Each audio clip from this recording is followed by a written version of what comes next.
नमस्कार, मैं हूं रंजीत झा और आप देख रहे हैं देश समाचार एक्सप्रेस। बीजेपी सांसद निशिकांत दुबे की हेकड़ी अब निकलने वाली है। दरअसल निशिकांत दुबे के खिलाफ सुप्रीम कोर्ट में क्रिमिनल कंटेम्प्ट पिटीशन पर सुनवाई का रास्ता साफ हो गया है और इसकी अगुवाई कर रहे हैं जस्टिस BR गवई। अगले चीफ जस्टिस बनने जा रहे जस्टिस गवई अब केंद्र से आर पार की लड़ाई के मूड में आ चुके हैं। निशिकांत दुबे को लगा कि देश का सबसे बड़ा सरकारी वकील तो हमारा है, अटॉर्नी जनरल अगर अनुमति ही नहीं देंगे तो कोई मेरा क्या ही कर लेगा।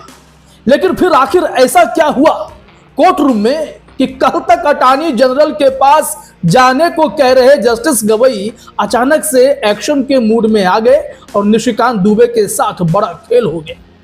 अगर निशिकांत दुबे दोषी पाए गए तो क्या सजा हो सकती है, जस्टिस गवई का क्या रुख रहने वाला है, इस पर तो मशहूर वकील प्रशांत भूषण ने भी एक ट्वीट करके बड़ा इशारा कर दिया है कि सुप्रीम कोर्ट में आसानी से निशिकांत दुबे बचने नहीं जा रहे हैं। तो चलिए पूरे मामले की इनसाइड स्टोरी समझते हैं।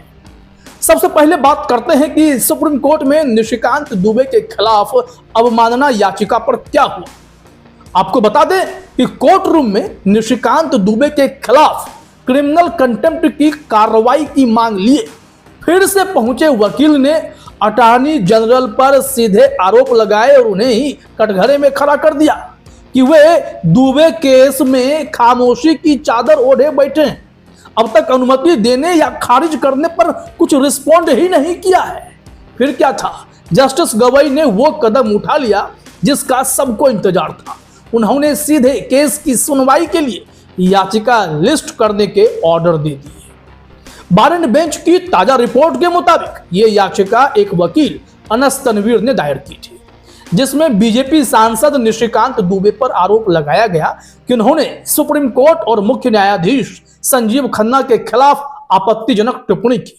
याचिकाकर्ता ने कोर्ट को बताया कि दुबे ने कहा था सुप्रीम कोर्ट और CJI खन्ना देश को अराजकता की ओर ले जा रहे हैं। इतना ही नहीं, उन्होंने वक्फ संशोधन एक्ट पर सुप्रीम कोर्ट की सुनवाई को लेकर भी तंज कसा और इसे जुडिशियल ओवररीच करार दिया था।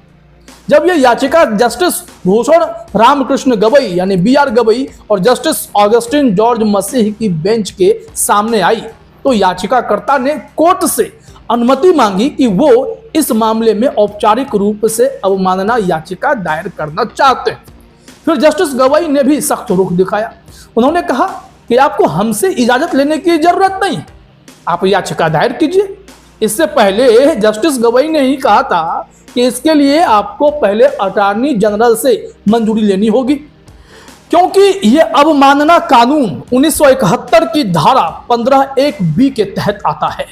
लेकिन जब वकील ने पूरे मामले से अवगत कराया तो जस्टिस गवई ने तुरंत इस मामले को अगले हफ्ते सुनवाई के लिए लिस्ट करने के ऑर्डर दे दिए। अब ऐसे में निशिकांत दुबे हैरत में पड़े हुए हैं कि क्या उनके लिए अब राहें आसान होंगी। अब सवाल यह है कि अगर निशिकांत दुबे पर क्रिमिनल कंटेम्प्ट की याचिका पर बहस शुरू होती है और उन्हें दोषी माना जाता है तो क्या सजा हो सकती है। आइए इसे कानून की नजर से भी समझ लेते हैं। भारत में अवमानना कानून 1971 कंटेम्प्ट ऑफ कोर्ट्स एक्ट 1971 के तहत कोर्ट की अवमानना को दो तरह से देखा जाता है, सिविल कंटेम्प्ट और क्रिमिनल कंटेम्प्ट। यहां मामला क्रिमिनल कंटेम्प्ट का है क्योंकि निशिकांत दुबे पर कोर्ट की गरिमा को ठेस पहुंचाने और उसकी साख को कम करने का आरोप है।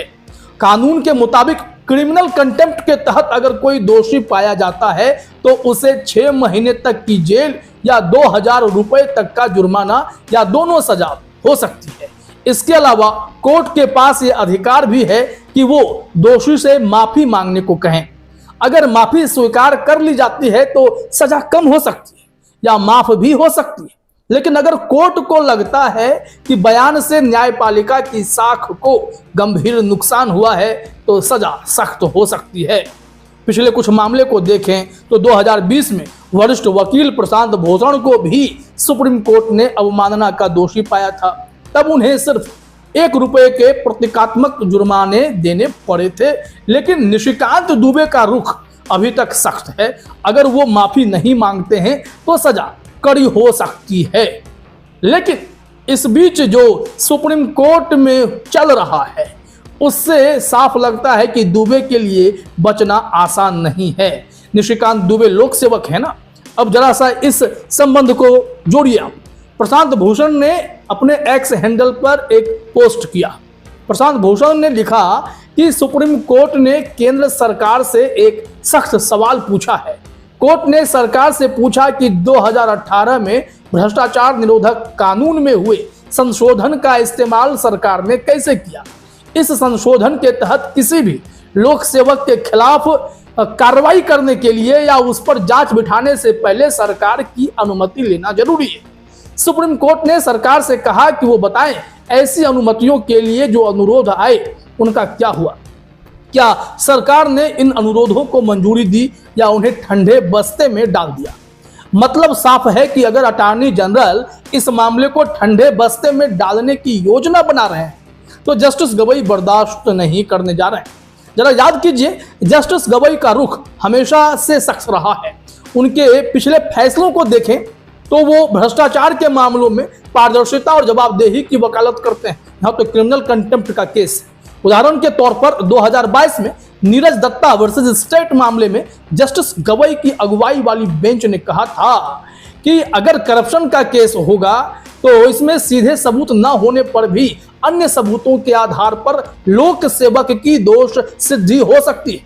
यह रुख दिखाता है कि जस्टिस गवई कितने सख्त हैं ऐसे मामलों में।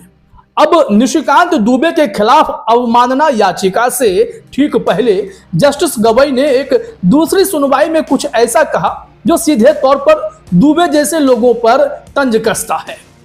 एक जनहित याचिका की सुनवाई के दौरान जिसमें नेटफ्लिक्स, अमेजन जैसे प्लेटफॉर्म्स पर अश्लील सामग्री के वितरण पर सवाल उठाया गया था, जस्टिस गवई ने तंज भरे लहजे में कहा, नहीं, अगर हमने जल्दी सुन लिया तो फिर हम पर आरोप लगेगा कि हम विधायिका और कार्यपालिका के काम में दखल दे रहे हैं।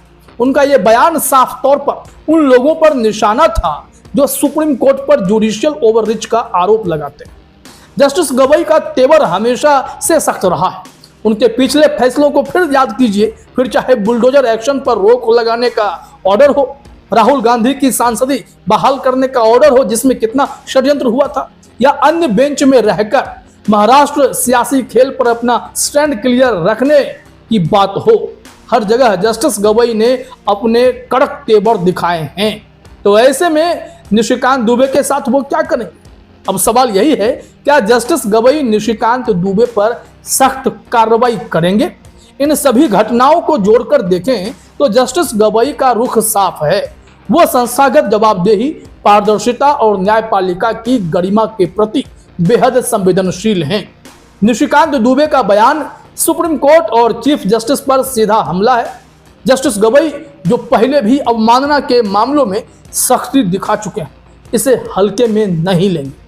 उनकी भावी भूमिका यानी संभावित चीफ जस्टिस के रूप में जो वे 14 मई 2025 को बनने जा रहे हैं, उनके रुख को देखते हुए वो इस मामले को एक उदाहरण के तौर पर ले सकते हैं ताकि भविष्य में ऐसी टिप्पणियों को रोका जा सके। जस्टिस गवई का इतिहास बताता है कि वो न सिर्फ करप्शन के खिलाफ सख्त हैं बल्कि न्यायपालिका की साख को बचाए रखने के लिए भी प्रतिबद्ध हैं। उन्होंने तो एक सभा में जज को लेकर भी, सुप्रीम कोर्ट, हाई कोर्ट के जजों को लेकर भी कई सख्त टिप्पणी की है। फिर चाहे कोर्ट में जज का समय पर नहीं बैठना, अनर्गल बयानबाजी करना या फिर कहीं ना कहीं फैसला देने में कुछ भी उलट पुलट करना, जस्टिस गवई के तेवर साफ कहते हैं कि अगर आप न्यायपालिका का भरोसा जनता के बीच कम करेंगे तो फिर यह देश हित में नहीं होगा।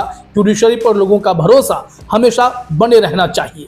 तो दोस्तों, ये था जस्टिस गवई का सुप्रीम कोर्ट में तहलका, निशिकांत दुबे के खिलाफ अवमानना याचिका, प्रशांत भूषण का ट्वीट और जस्टिस गवई का सख्त रुख। ये सारी घटनाएं बता रही हैं कि सुप्रीम कोर्ट अब अपनी गरिमा को लेकर कोई समझौता नहीं करेगा।